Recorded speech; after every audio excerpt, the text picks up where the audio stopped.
quando foi que Jesus de Nazaré passou a ser o Jesus Cristo? Quando que o Jesus da história foi divinizado e se tornou o Jesus da fé, o Jesus da teologia? Bom, são perguntas que demandam longas respostas, mas eu acho que eu posso pontuar algumas questões para também não ficar aqui só eu falando, né? Mas eu vejo assim, eu já começaria instaurando um corte, como por meio desse corte trazendo uma novidade sem precedentes, qual seja, se eu tomo como referência Copérnico, que instaura uma mudança paradigmática, aonde a Terra deixa de ser o centro do universo, e esse centro sendo deslocado para próximo do Sol. Então, se durante o paradigma que funda as experiências religiosas entre os sapiens se instaura na necessidade de todas as divindades das mais diferentes experiências religiosas passarem pelo nosso planetinha, porque esse planetinha é o centro do universo, é o que a gente chama de o geocentrismo, não é? A partir das teses de Copérnico em diante, com a mudança paradigmática e as teses heliocêntricas ganhando cada vez mais força, entra em campo algo que nunca havia sido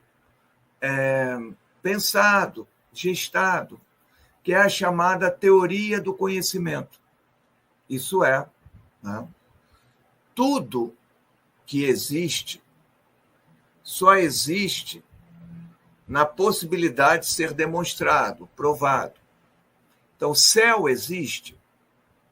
Bom, se eu puder provar que céu existe, ele vai existir.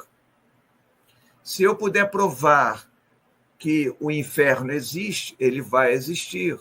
Se eu puder provar que o purgatório existe, ele vai existir.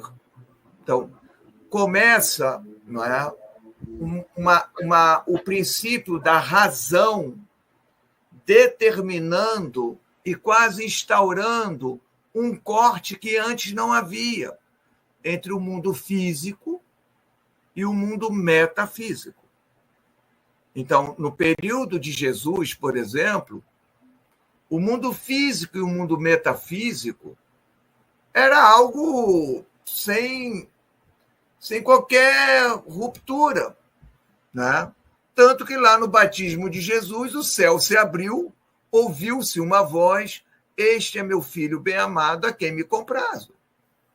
Então, essa ideia, né, de ângelos, dos anjos subindo e descendo, tal como Hermes também subia e descia, isso era absolutamente compreensível dentro da lógica geocêntrica.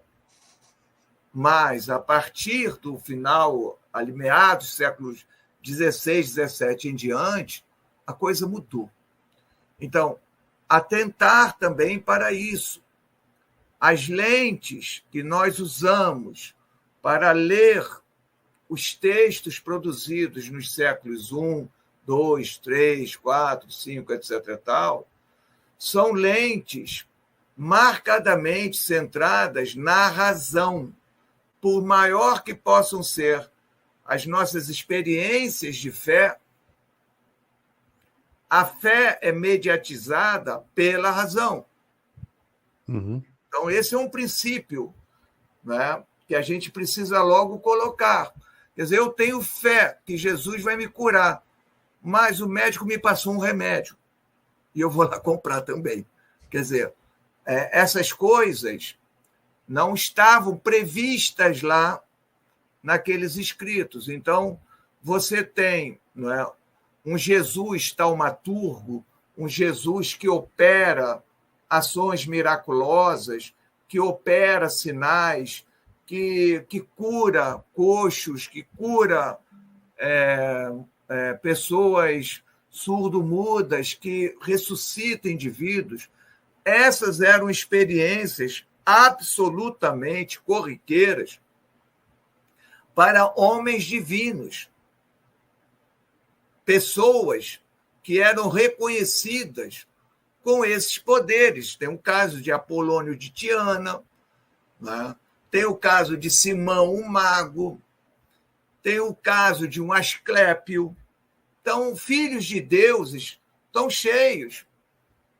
Vespasiano, na sua biografia, ele também cura doentes.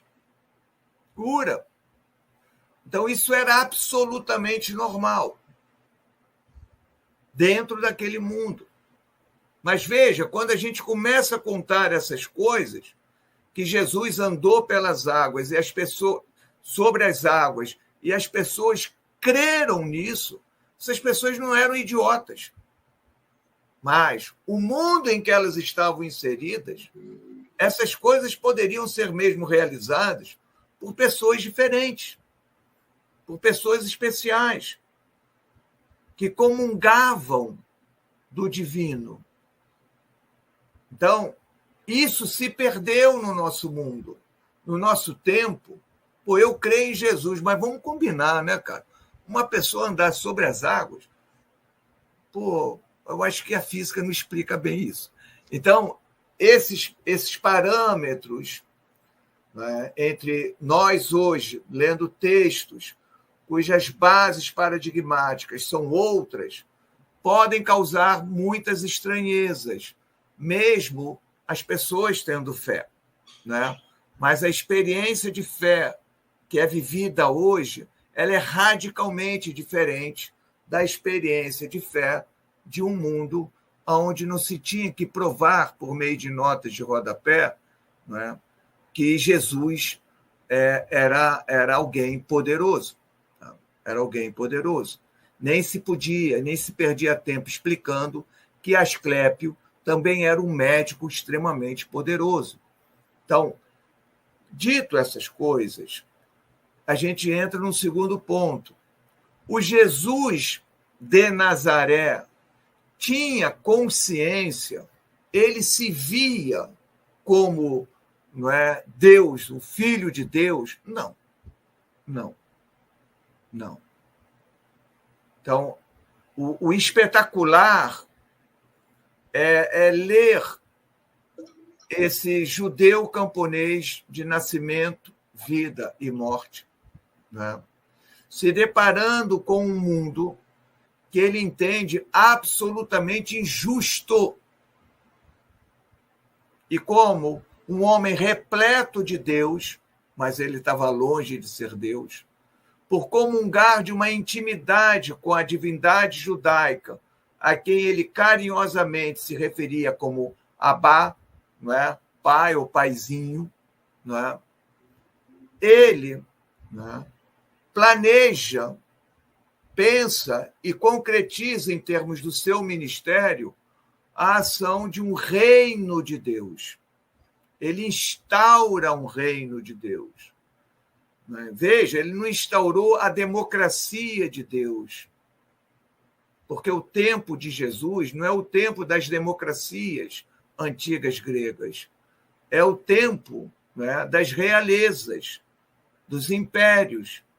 Então, ele instaura um reino de Deus a partir de 4 bases.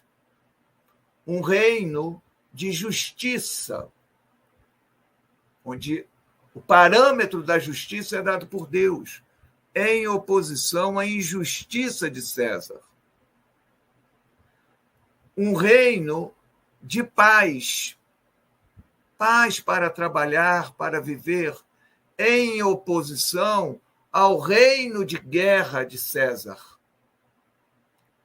Um reino de comensalidade, comida, fartura, e sentar-se na mesa com quem normalmente você não sentaria, com prostitutas, com corruptos, como Zaqueu, não é? Que depois lá diz, olha, se eu fraudei alguém aí, eu vou devolver 4 vezes o que eu roubei do cara.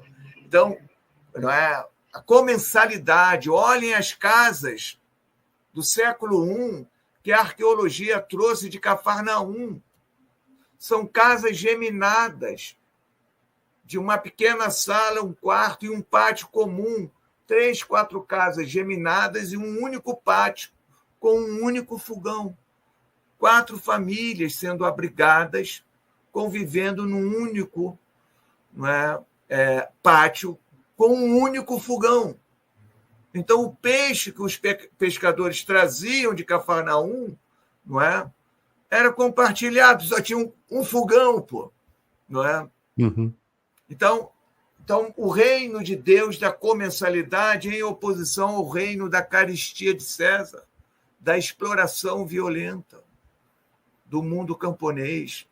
E, por fim, um reino onde homens e mulheres eram chamados a levar essa boa nova, em oposição ao reino masculinizado, quando não machista, de César.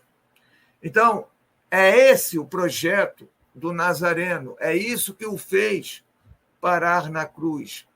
E aí, gostou do corte que você acabou de assistir? Então não se esqueça de deixar a sua curtida, de se inscrever no canal e aproveite também para visitar a descrição desse vídeo, porque lá tem um material muito rico que certamente vai te interessar.